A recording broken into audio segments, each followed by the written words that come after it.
안녕하세요. 오늘도 서연살롱을 찾아주셔서 감사합니다. 저는 50대 후반의 여성이에요. 저는 지방의 큰 도시에서 무역업을 하는 아버지와 동네에서 미술학원을 운영하시는 엄마, 그리고 공부 잘하는 언니 밑에서 귀여움을 받으며 자랐어요. 집에서는 제가 막내라고 공부를 못해도 실수를 해도 늘 잘했다, 괜찮다 그랬죠. 지금 돌이켜 생각해보면 정말 온실 속 화초라는 게 딱 저를 두고 하는 말인 것 같아요. 저는 공부도 적당히 했고 남들을 꼭 이기고 싶다는 경쟁심도 별로 없었어요. 저와 성격이 비슷한 친구들과 고만고만하게 모여서 수다나 떨고 같이 드라마 이야기나 하며 즐겁게 지냈어요. 언니는 저와 다르게 공부 욕심도 있고 뭐든 잘하려는 마음이 컸어요. 그러다 보니 거의 1등만 하며 대학까지 갔고, 엄마는 이런 언니를 유학 보내지 않으면 부모 자격이 없다면서 언니가 대학 때 미국의 유명한 대학교에 보냈어요. 주변에서는 언니는 저렇게 똑똑하고 공부도 잘하는데 저는 별 볼 일 없다며 수군대곤 했어요. 특히 동네 아줌마들이 모여 있다가 제가 지나가면 들으라는 듯 꼭 한마디씩 했죠. 요진이는 애가 독하게 공부하더니 미국 갔는데 수진이 쟤는 애가 영 불러 터졌다더라. 그러게 자매가 어떻게 저렇게 딴판인가 몰라? 엄마는 제가 상처받을까봐 굉장히 마음을 쓰셨어요. 우리 수진이는 언니처럼 안 해도 괜찮아. 엄마는 수진이는 수진이대로, 언니는 언니대로 다 사랑해. 아빠도 그렇고. 그러니까 너는 너 잘하는 거 하면 돼. 난 엄마를 좀 닮아서 그런가 그림 그리는 게 제일 좋은데. 지금부터라도 그림 좀 본격적으로 해볼까? 그래, 우리 수진이 그림 잘 그리잖아. 엄마가 학원 하면서도 그 생각을 못했네. 하고 싶으면 해봐. 라며 엄마는 저의 장점을 칭찬하시면서 용기를 주셨어요. 저는 고2 때부터 본격적으로 미술 공부를 하게 됐어요. 어릴 때부터 엄마가 그림 그리는 걸 옆에서 많이 보고 저도 따라 그린 게 몸에 익어서 그런지 생각보다 진도가 빨리 나갔고 대학도 처음 목표했던 학교보다 좋은 데에 갔죠. 저희 대학 합격 발표 날 아빠는 너무 좋아서 직원들 전부 호텔에 데려가서 회식을 하셨어요. 엄마도 미국에 있는 언니한테도 연락하고 여기저기 전화해서 자랑하느라 바쁘셨죠. 동네에 떡까지 돌리고요. 저는 언니처럼 인류대도 아닌데 엄마 아빠가 그러시는 게 좀 부끄럽기도 했지만 그만큼 인정받는 것 같아 기뻤어요. 저보다 더 좋은 대학에 간 친구들도 집에서 그렇게까지 안 해주는데 제가 진짜 사랑받는구나 그렇게 느꼈죠. 그러다 보니 대학생활도 만족스러웠고 제 자신에 대해 불만도 없었어요. 같은 과 친구들이 취직을 위해서 힘들게 애를 쓸 때도 저는 좀 태평하게 지냈어요. 엄마가 저한테 대학원에서 예술 경영을 공부해보면 어떻겠냐고 제안하셨거든요. 아직 우리나라에서 예술 경영을 본격적으로 전공한 사람이 많이 없어. 수진이 네가 공부해서 엄마랑 같이 미술 쪽 사업을 했으면 좋겠어. 저는 그것도 나쁘지 않을 것 같았어요. 거창하게 대단한 사업을 하지 않고 미술학원을 한다고 해도 예술 경영을 아는 거랑 모르는 건 차이가 있을 것 같았거든요. 그래서 일찌감치 대학원에 갈 준비를 했던 저는 취직 때문에 바쁜 친구들보다는 여유가 있었던 거죠. 20대 중반까지의 저는 정말 인생이 물 흐르듯 순조롭게 흘러갔어요. 큰 어려움 없이 대학도 가고 대학원도 가고 공부도 어렵지 않게 했거든요. 아등바등 사는 친구들을 이해하지 못할 때도 많았고요. 뭐하러 그렇게 힘들게 살아? 안 되는 건 그냥 포기하고 되는 거라면 쉽잖아. 왜 사서 고생하는지 모르겠네. 수진이 너는 부모님이 알아서 해주시는 것도 있고 졸업하고도 취직 때문에 마음 졸일 일도 없잖아. 나는 그렇지 않단 말이야. 내 생활을 하려면 그냥 안 되는 걸 포기하면 당장 어려운 게 너무 많다고. 친구들이 그렇게 말할 때는 내가 좀 철이 없나 싶어서 말조심해야겠다고 생각했지만 시간이 조금 지나면 또 언제 그랬냐는 듯 쟤들은 왜 저렇게 힘들게 살까? 라며 마음 아픈 말을 했던 것 같아요. 저는 졸업 후 엄마의 소개로 한 전시기획회사에 들어갔어요. 그 회사는 해외의 신인 작가들을 초청해 전시회를 개최하는 일을 주로 했어요. 제 명함에는 당당하게 미술전시기획사의 과장직함이 찍혀 있었어요. 엄마가 그 회사에 투자를 좀 하셨더라고요. 제가 만약 다른 회사에 들어갔다면 그냥 평사원이었을 거예요. 저는 그때까지도 부모님 덕에 편하게 사는 걸 당연하게 생각했어요. 그런 제가 조금씩 철이 들고 인생의 쓴맛을 알게 된 건 결혼을 하고 나서부터였어요. 저는 아빠 회사 거래처에 다니는 남자와 결혼을 했거든요.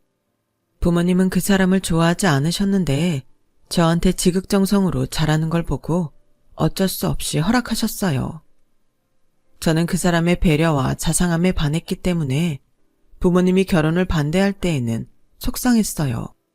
난 이보다 더 나한테 잘해줄 사람 만나지 못할 것 같은데 엄마 아빠는 왜 자꾸 그 사람을 안 좋게 생각하는지 모르겠어.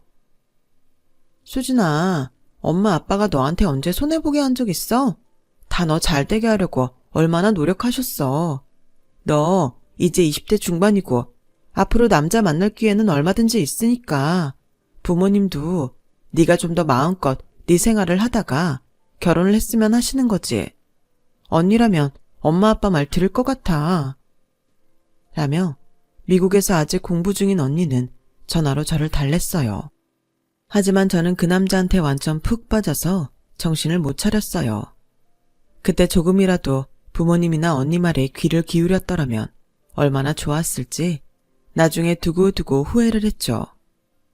그 남자와 결혼을 하고 제 생활은 완전히 달라졌어요. 시어머니는 일주일에 4-5번은 찾아와서 제가 집안일 하는 걸 보고 자꾸 불평을 했어요. 태준이는 베개 판판하게 다시 해놓지 않으면 잠 제대로 못 자는데 이렇게 어설프게 해서 되겠어? 태준이 된장찌개에 두부 들어가면 안 먹는데 넌 아직 네 남편 식성도 모르니? 소파를 너무 가운데로 몰아놓으면 보기에 이상하잖아. 넌 미대 나왔다는 애가 그렇게 미적 감각이 없어서 어떡하니?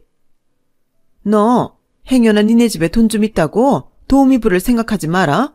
집안 살림은 자기가 해야지 남한테 맡기는 거 아니다. 그러면서 소파에 앉아서 저한테 여기다 깔아 저기다 깔아 가구를 여기로 옮겨라 다른 데 놓아라 계속 일을 시켰어요. 정말 기가 막힌 건 그러다가 남편이 퇴근을 해서 오면 갑자기 걸레를 갖고 나와서 거실 바닥을 닦는 척하는 거였어요. 얘가 집안일이 너무 서툴러서 나라도 해야지 원. 아우 허리야. 당신 엄마 저렇게 힘들어하는데 일하게 만든 거야? 당신이 집에서 공주처럼 큰 건 아는데 이제 나랑 결혼했잖아. 이 집 안주인이라고. 그러면 어른을 모실 줄 알아야지. 그런 거 아니야. 나 하루 종일 어머니 시키는 대로 일만 하고 자리에 앉아보지도 않았는데 어머니 당신이 오면 저러신다고. 나 이런 식으로 자꾸 억울하게 하면 당신하고 결혼한 거 정말 후회할 것 같아. 진짜 나 너무 힘들다고. 정말 한두 번도 아니고 저러니 제가 바보인 줄 알고 저러나 싶어서 한번 크게 부딪혔어요. 그랬더니 남편은 시어머니와 조용히 뭐라고 이야기하는 것 같더라고요. 그날 시어머니는 말없이 시댁으로 갔고 며칠 동안 오지 않았어요. 한 일주일쯤 지난 후 시어머니는 제가 회사에 가지 않는 날 집에 오셨어요. 그동안은 우리 집안 가풍을 익히라고 했던 건데 서로 오해가 좀 있었던 것 같다. 앞으로 집안일은 네가 알아서 해라. 어차피 니네 집이지 내가 사는 집도 아니니까. 네 어머니 신경 쓰시지 않게 잘할게요. 그건 그렇고 태준이 사업하게 밀어주지 그러니? 걔가 기회가 없어서 그렇지 하려 들면 정말 잘할 수 있는 애야. 너 네 앞으로 주식하고 예금도 좀 있다던데 이 기회에 남편 좀 밀어줘. 내조가 다른 게 있니? 남편 성공시키는 거지. 저는 알겠다고 하고 남편한테 사업할 생각이 있는지 물어봤어요. 어떻게 알았어? 나 진짜 내일 한번 해보고 싶어. 맨날 라면 밑에서 일만 하니까 발전도 없는 것 같고 나도 장인어른처럼 성공하고 싶어.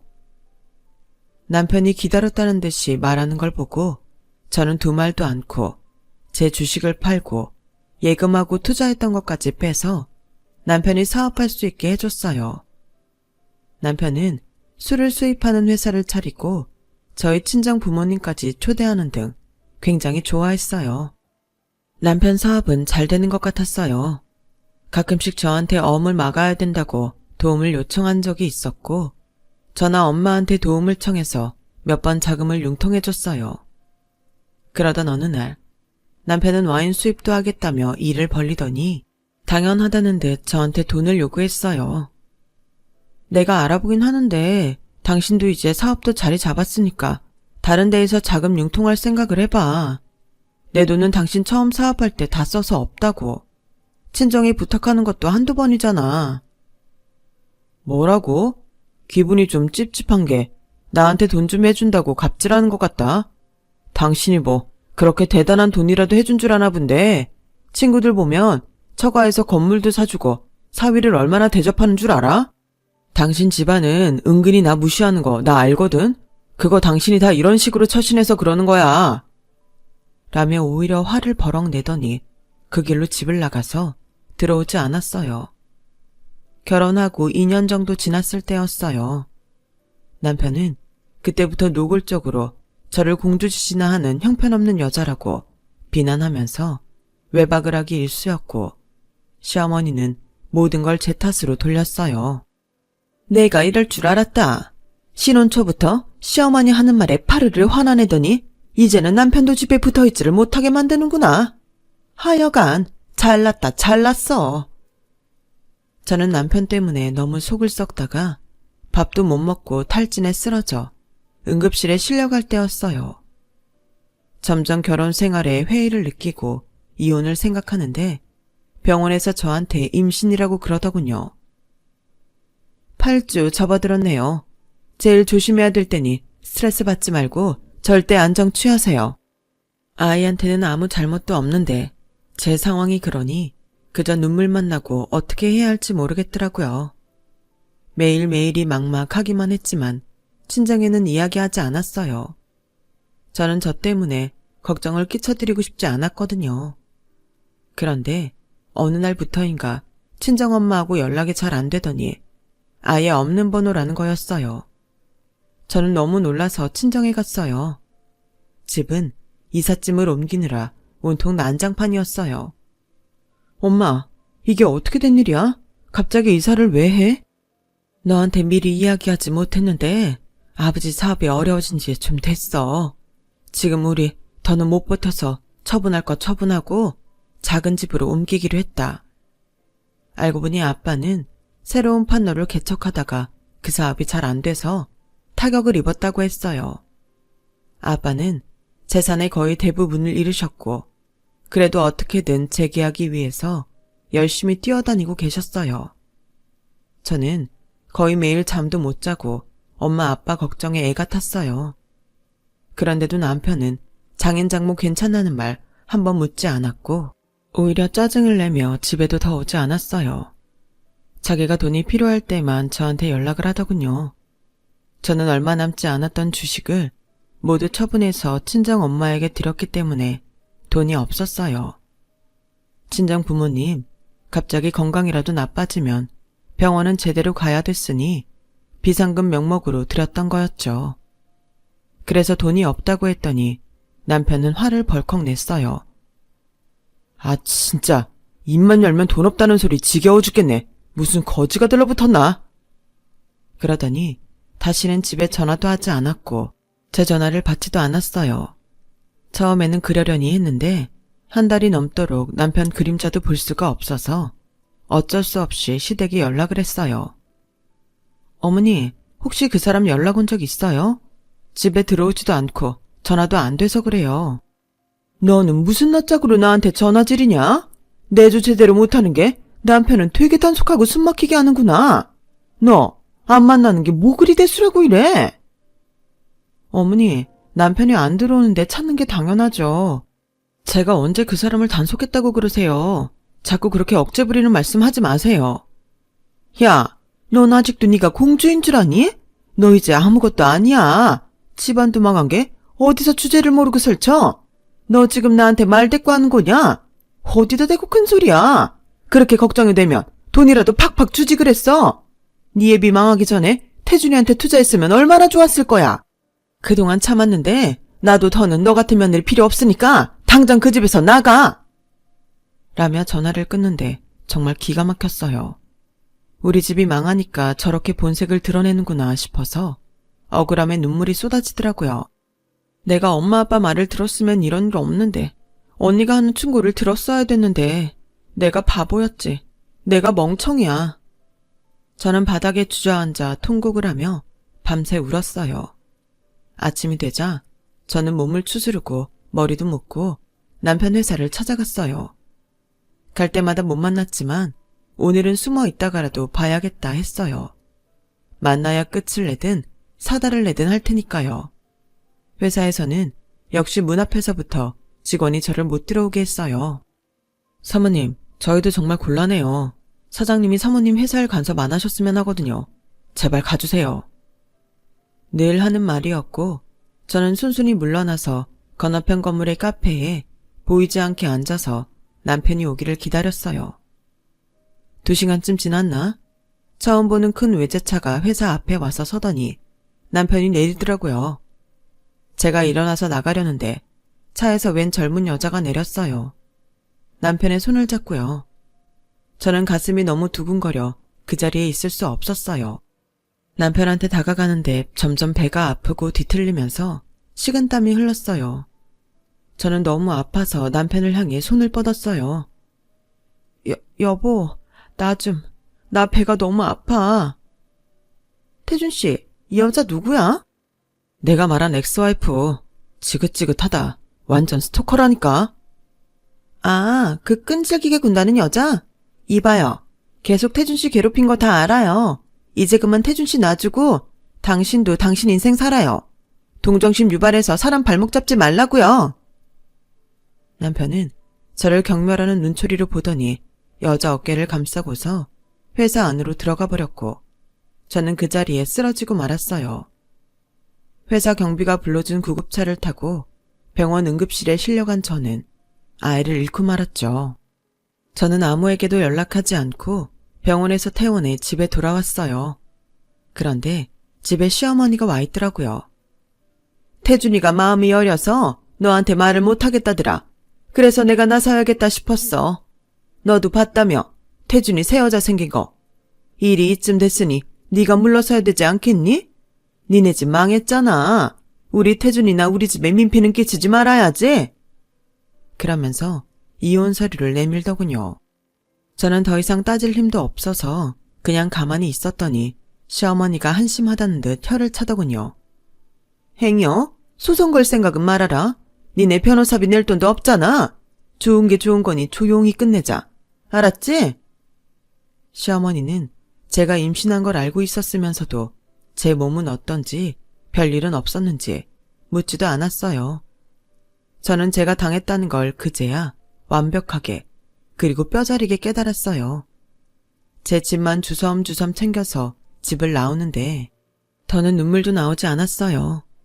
집에 가니 엄마는 아무 말 없이 저를 안아주셨어요. 그리고 아무것도 묻지 않고 밥을 차려주셨어요. 엄마가 차려주신 밥을 먹는데 목이 너무 메어와서 안 넘어가더라고요. 수진아, 괜찮아.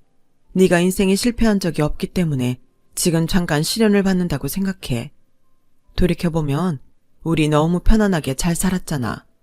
이걸 잘 넘기고 나면 우리 다시 잘 지낼 수 있을 거야.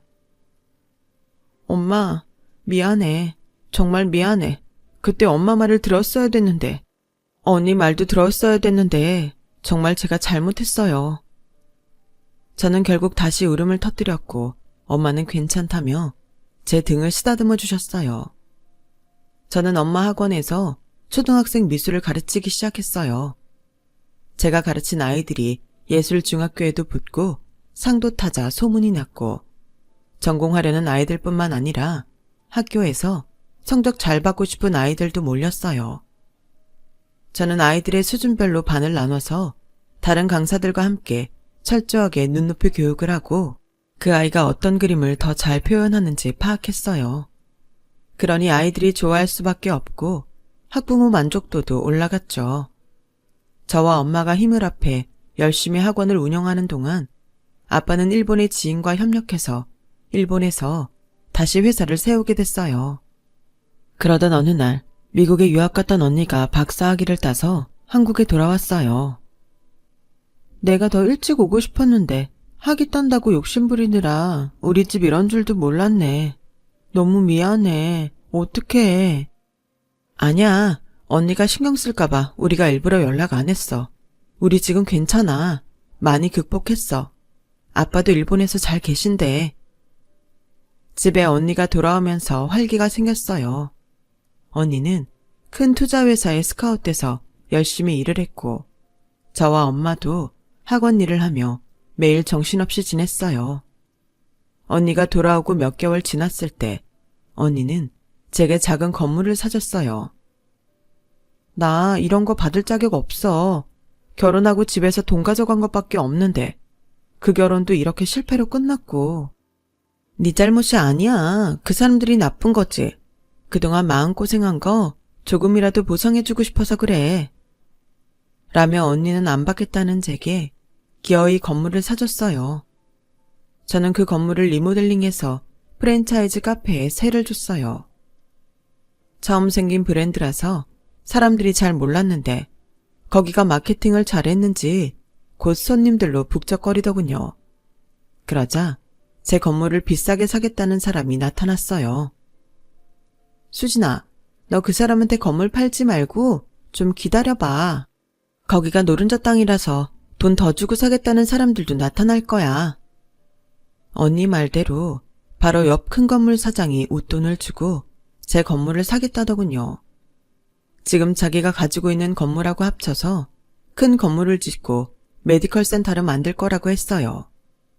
언니의 조언대로 저는 건물을 옆 건물 사장에게 팔았고 그 후에는 나눠서 원룸 건물을 하나 사고 외국 주식을 샀어요. 언니가 돌아오고 7년, 저희 집은 아빠는 일본에 계시지만 많은 부분을 회복했어요. 무엇보다 제가 전보다 생활력이 강해졌다는 게 컸어요. 수중에 여윳돈이 있어도 저는 계속 일을 했어요. 엄마가 원장 자리에서 물러나시고 제가 원장이 되었고 언니도 더 좋은 투자회사로 옮기며 승진을 했죠. 그리고 언니가 결혼을 하게 됐어요. 오랜만에 아빠도 한국에 오셔서 다 같이 모이게 됐죠. 저희는 가족 파티를 열기로 하고 언니 지인이 운영하는 레스토랑을 예약했어요. 저는 엄마 아빠와 함께 고급 외제차를 타고 약속 장소에 도착했어요. 주차를 도와주는 사람이 차 키를 받고 저와 눈이 마주치더니 그만 입을 다무지 못하더라고요. 저도 너무 깜짝 놀라서 하마터면 소리를 지를 뻔했어요. 바로 전 남편이었거든요. 당신이 이런 차를 그때 망했잖아. 하다가 엄마 아빠를 보더니 얼굴이 파랗게 질리더군요. 아빠는 냉정하게 돌아서서 먼저 들어갔고 엄마도 제 손목을 잡아당겼어요. 좋은 날이니 우리 인간도 아닌 건 상종하지 말자. 여기요. 주차 다른 사람이 좀 해주세요. 엄마의 말에 직원이 달려나와서 전 남편한테서 차 키를 빼앗아 주차를 했어요. 우리 가족은 언니의 예비 신랑까지 함께하면서 정말 오랜만에 회포도 풀고 좋은 시간을 보냈어요. 그리고 나왔는데 남편이 저를 기다리고 있더군요. 당신 언니 대단한 사람이네. 왜 그런 얘기를 안 했어? 진작에 알았더라면. 살다 내가 말로만 듣던 이런 일을 다 겪어보네. 진짜 여기서 일하는 거야? 알았더라면 뭐? 우리 언니도 등쳐먹으려고 그랬어? 당장 내 눈앞에서 사라져. 한 대 치고 싶으니까. 라며 자리를 뜨려는데 전 남편은 제 손을 붙잡고 사정하더군요. 수진아, 나 그 여자한테 회사 빼앗겼어. 언제 그랬는지 명의도 다 지 앞으로 해놓고 나 회사에 발도 못 들이게 해. 나 좀 도와줘. 응? 당신 나 많이 좋아했잖아. 그랬지. 내가 세상 물정 모르고 어리석어서 당신 같은 걸 좋아했어. 완전 내 인생 흑역사라고. 그러지 말고 나 좀 어떻게 해주라. 당장 급전이 필요해서 그래. 물에 빠진 사람 구해준다고 하잖아. 그런 마음으로 좀 도와줘. 넌 물에서 건져놓으면 보따리 내놓으라고 할 놈이야. 내가 한 번 속지 2번이나 니네 종자한테 속을 것 같아? 저리 비켜, 한 대 치기 전에. 진짜 너 많이 거칠어졌구나. 원래 이런 애 아니었잖아. 그 말에 제가 진짜 한 대 치려는데 어느새 제 뒤에 오신 엄마가 먼저 나서서 전 남편의 따귀를 3개 때렸어요. 자네가 어디다 대고 이런 애니 저런 애니 하나? 감히 누구한테? 네 애미랑 둘이서 내 딸 공주냐고 조롱하고 유산에서 뒤도 안 돌아본 거 다 똑똑히 기억하네. 장모님, 그땐 제가 정말 어떻게 됐었나 봐요. 용서해 주세요. 그때 언니가 레스토랑 사장인 지인을 불러서 전 남편에 대해 이야기를 했고 언니의 지인은 그 자리에서 전 남편을 해고했어요. 다른 직원 손에 끌려나가면서도 전 남편은 저한테 수진아, 한 번만 봐줘. 내가 잘못했어. 장인어른 장모님, 처형, 제가 잘못했습니다. 라고 울부짖듯 소리 질렀어요. 다음날 미술학원 앞으로 시어머니가 찾아왔더군요. 초췌해진 모습으로 나타난 시어머니는 저를 보자마자 손을 덥석 잡았어요. 어제 태준이 만났다면서 니네 어디 있는지 여기저기 알아봤어. 그간 섭섭한 게 많았나 본데 다 잊고 새로 시작하면 안 되겠니? 우리 아들 좀 살려줘. 저 당신이 한 말 똑똑히 기억해요. 우리 집 망했다고 민폐라고 했잖아요. 정말 저를 가족으로 생각했으면 어려울 때 더 도우려고 했겠죠. 그러니까 당신 새 며느리가 회사 빼앗고 당신 아들 내쫓은 거 다 인과응보라고 생각하세요. 그래요. 이래야 세상이 공평하죠. 제가 속 썩으며 산 세월이 얼만데요. 저 예전에 온실속 화초 아니에요. 한 번만 더 오면 경찰에 신고하고 접근금지 신청할 테니까 좋은 말 할 때 가세요. 전 시어머니는 바닥에 무릎을 꿇고 싹싹 빌었어요. 내가 이렇게 빌게. 내가 잘못했어. 그러니 우리 집 좀 살려줘. 응? 저기요. 저하고 댁집하고 무슨 관계라고 그래요? 차라리 정말 생판 모르는 남을 돕는 게 훨씬 낫죠. 자꾸 이러시면 정말 사람 부를 거예요. 시어머니는 한참을 무릎 꿇고 있다가 어쩔 수 없이 돌아갔어요. 그 뒤로도 전 남편과 시어머니는 끈질기게 저희 학원으로 전화를 걸어왔고 결국은 저희가 괴롭힘으로 고소장을 내자 그제야 저희 앞에서 사라졌어요. 나중에 들은 이야기로는 전 남편은 아는 사람 회사에 들어가서 물건 관리를 하다가 비리를 저질러 해고되고 여기저기 일용직으로 전전한다더군요. 시댁이 어떻게 됐는지는 그 뒤로 아는 게 없네요. 저희는 아빠가 오랫동안 일본에 있다가 한국에 들어오셔서 엄마와 함께 편안한 노후를 보내고 계세요. 저는 언니가 결혼하고 2년쯤 뒤에 좋은 사람을 만나 결혼했고요. 지금은 딸 둘하고 남편하고 잘 지내고 있어요. 나쁜 날들을 견디고 버티고 나니 다시 좋은 날이 오는 걸 실감했습니다. 그래서 그 뒤로 더 용감하게 인생을 살 수 있게 됐어요. 노력하며 살다 보면 언제고 꼭 좋은 날이 오는 것 같습니다. 힘들더라도 포기하지 말았으면 좋겠어요. 들어주신 모든 분들 항상 건강하시고 감사합니다. 여러분, 사연 댓글에 응원과 현명한 조언 부탁드려요. 좋아요와 구독은 저에게 큰 힘이 됩니다. 오늘도 좋은 일 가득하세요.